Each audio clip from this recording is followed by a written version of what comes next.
Hey everybody, how's it going? It's going to be something a little different than I generally do. It is September 11th, 2021. 20 years ago, the terrorist attacks in New York City and the World Trade Center at the Pentagon and the crash of Flight 93 happened. It was a terrible day in American history, a terrible day for me personally, not nearly as terrible as for the families of the 2,996 people who died that day, and not as terrible as the people whose lives were impacted by that personally, and you know what I mean, in all aspects.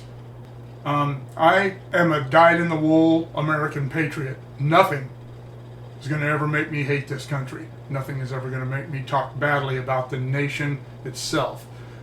And therefore, I hate our enemies, whoever they are. I don't care where they're from. I don't care what their ideology is.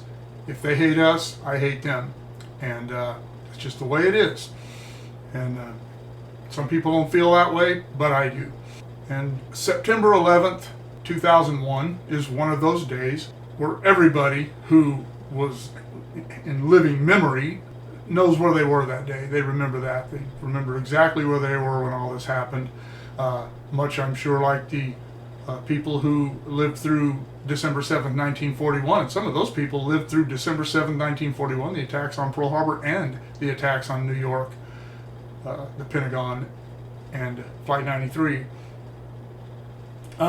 I was working in Merced. I had gone up there on Monday morning and was going to spend the week up there working, doing inspections, working with a couple of the maintainers up there on a couple of little problems that were going on. And I got on the conference call on September 11th from my hotel room, and I'm not a person who turns on the news in the morning or the TV, period. I like to have a little peace and quiet before I get up and go attack the day. I'm still that way. But anyway, I got on the conference call and they were already talking about it. It was just before 7, 5 minutes till 7, something like that. And they were saying a plane had hit one of the World Trade Center buildings.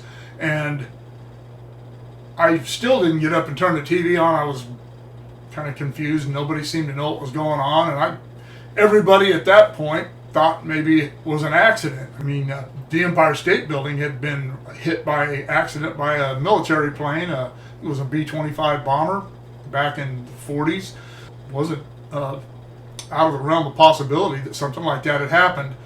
And people were going back and forth. No, I think this is something else, and maybe it is. Maybe it's.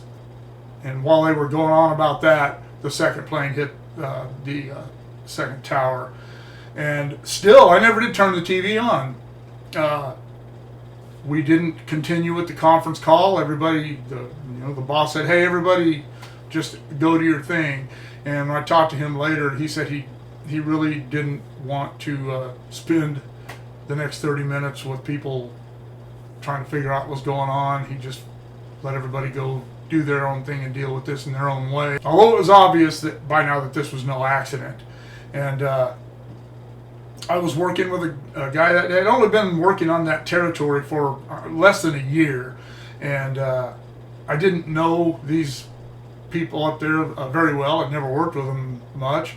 And I was working that day with a guy named Dean Peck. He was in his 60s and he did World War II parades. He was a VFW, was very, very involved in that. He would do, I didn't really do reenactments, but things that involved World War II. And he had military vehicles and the World War II period rifles.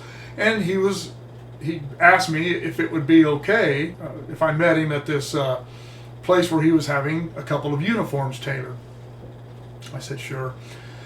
And this was about 8 o'clock, something like that. And so I met him at this uniform shop, and I went in there and they had a TV up on the wall, and it was just showing the planes hitting the towers over and over. And by this time they had collapsed. Everybody who's watching this knows what I mean. It was all just unreal, surreal. It was unbelievable what had happened.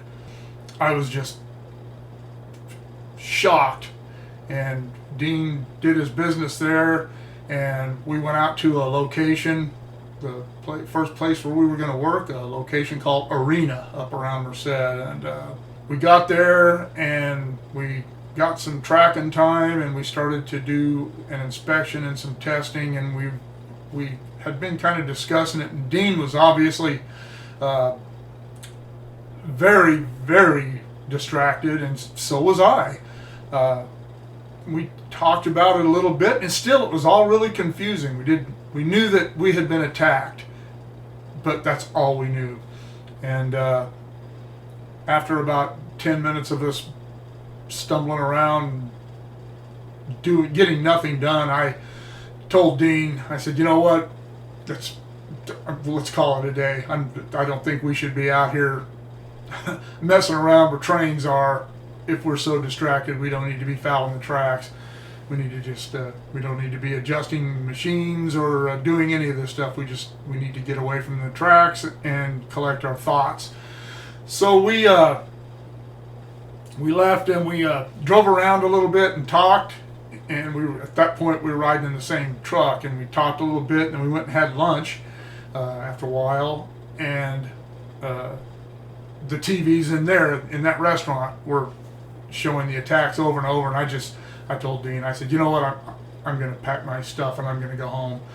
And I called my wife, my ex-wife now, but I called her, and she worked in a medical facility, and she said that she was really upset, and that she had gone home, as had a few people who worked where she did. They had all gone home. Her father was a World War II veteran, fought in the Pacific, and she was a dyed-in-the-wool patriot just like me. I went back to the room, and I packed my things, and I drove back to Bakersfield. And that's what I was doing on 9/11. That's where I was. You know, I still get upset and angry about everything that happened to us that day. And I will never, ever, ever forgive these terrorists for carrying this attack out. Never. My ex-wife's father had already passed away by the time she and I got married, and she told me that he had never forgiven the Japanese. He fought in the Gilbert Islands, and I think the Gilberts and the Marshalls, and he never got over it. And even though I wasn't directly affected by this, I knew no one who was killed in these attacks, and but they were my fellow Americans, and that means something to me. And I hope it means something to you. I just wanted to share this, just because it's the 20-year remembrance, and just wanted to share where I was that day. Where were you that day? Did it affect you as deeply as it did me, as deeply as it did most Americans? That is probably the last time that Americans became united, or at least for the most part, in our reaction to it. And that's sad. It's sad that we've come so far now that just seems to not matter anymore. But anyway, I don't want to get political about this. I just wanted to remember it, share my thoughts about where I was that day, and I hope that you all remember it and never forget what happened, and think about what you were doing that day. I know you don't have to think much about it. It's right there in the forethoughts on this day. But say a prayer for the families of those who were lost, and those who were injured, maimed, became ill from working in the mess that was left. And God bless America. God bless you. And talk to everybody later.